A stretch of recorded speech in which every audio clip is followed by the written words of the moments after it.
Usa ka dakong kontrobersya karon nga gibuy-an ni VP Sara Duterte ang mahitungod sa nahimong nahitabo dito sa Amerika.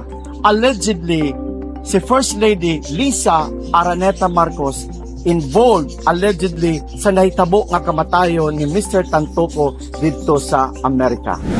Nung nagkaroon ng drug overdose at merong namatay sa Amerika at nandoon sa loob ng kwarto si First Lady Lisa Marcos at nandoon sa police report, cocaine yung sinasabing nagkalat doon sa kwarto na yon.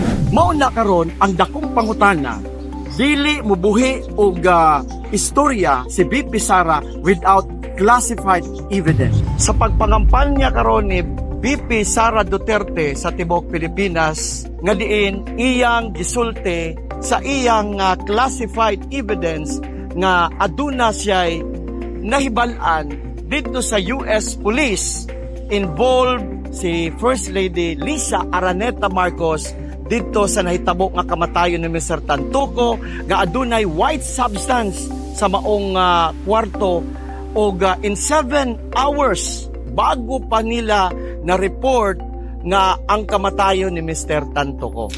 Mga higala, ang burden of proof karon naa sa Malacañang kang First Lady Lisa Araneta Marcos o sa Press Secretary nga si Claire Castro. Ila kini karong ipamatuod kung tinuod ba kining maong alleged nga nahitabo dito sa Amerika sa kamatayon ni Mr. Tantoco. Naa bagyo dito si First Lady Lisa Araneta Marcos. Mauni karon ang mga katawhan sa tibuok Pilipinas, sambayan ng Pilipino, ito ang panawagan nila. Sana si Presidente Bongbong Marcos hinihikayat ngayon na magpa-drug test. Ngayon, si First Lady sangkot di umano sa nangyayari na overdose ni Mr. Tantoco sa kanyang kamatayan doon sa Amerika. Kaya ngayon, it is security at stake ngayon. Sapagkat ang atin ngayon na mga mainstream media, hindi man lang ito nare-report ang totoong nangyayari.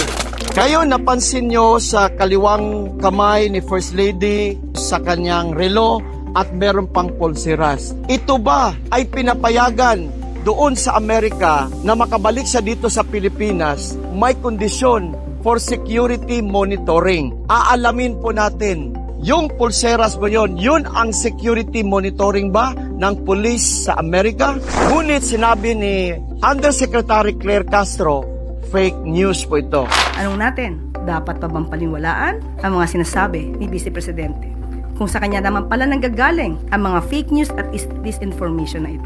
So abangan natin, ang sambayan ng Pilipino ay naghihintay sa kanilang sagot kay First Lady Lisa Araneta Marcos sa totoong pangyayari doon sa Amerika sa kamatayan ni Mr. Tantoco sa kwarto.